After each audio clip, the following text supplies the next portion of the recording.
Namo Phat, good morning. Thanks for joining me for a daily practice check-in.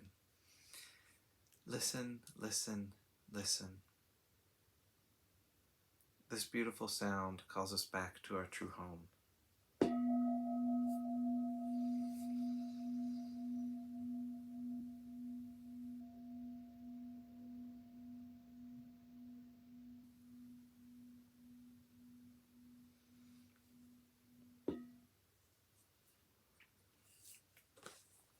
The second mindfulness training.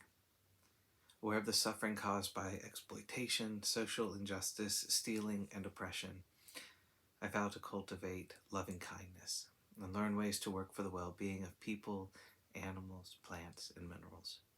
I will practice generosity by sharing my time, energy, and material resources with those who are in real need. I'm determined not to steal, not to possess anything that should belong to others. I will respect the property of others, but I will prevent others from profiting from human suffering or the suffering of other species on earth.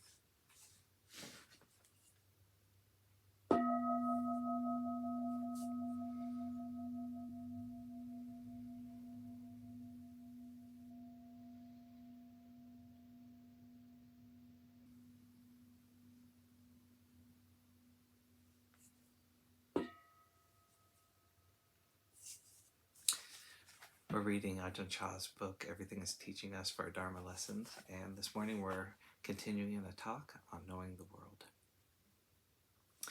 I have a Dharma friend in central Thailand. In the old days we practiced together, but we went our separate ways long ago. Recently I saw him. He practices the foundations of mindfulness, reciting the sutta and giving discourses on it, but he hadn't resolved his doubts yet. He prostrated to me and said, "Oh, Ajahn, I'm so happy to see you." I asked him why. He told me he had gone to some shrine where people go for divinations. He held the Buddha statue and said, "If I've already attained the state of purity, may I be able to raise up the statue. If I have not yet attained the state of purity, may I not be able to raise it up." And then he was able to raise it up, which made him very delighted. Just this little act, which has no real basis in anything, meant so much to him and made him think he was pure. So he had it engraved on a stone to say, "I raised up the Buddha statue and have thus attained the state of purity." Practitioners of the Dharma shouldn't be like that. He didn't see himself at all. He was only looking outside and seeing external objects made of stone and cement. He didn't see the intentions and movements in his own mind in the present moment. When our meditation is looking there, we won't have doubts.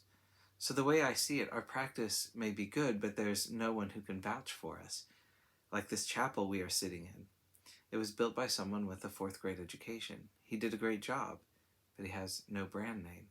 He can't provide the guarantee or vouch for himself showing qualifications like an architect who has the full training and education. But still, he does it well. The Sabbadānaṃ is like this.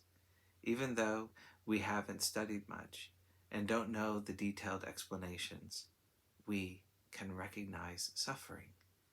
We can recognize what brings suffering, and we can let go of it. We don't need to investigate the explanations of anything else. We just look at our minds, look at these matters.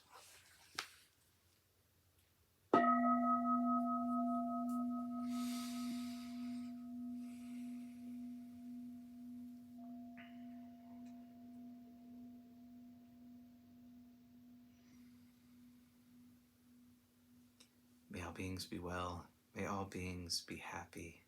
May all beings be peaceful. Sadhu, sadhu, sadhu. Thank you for joining me today.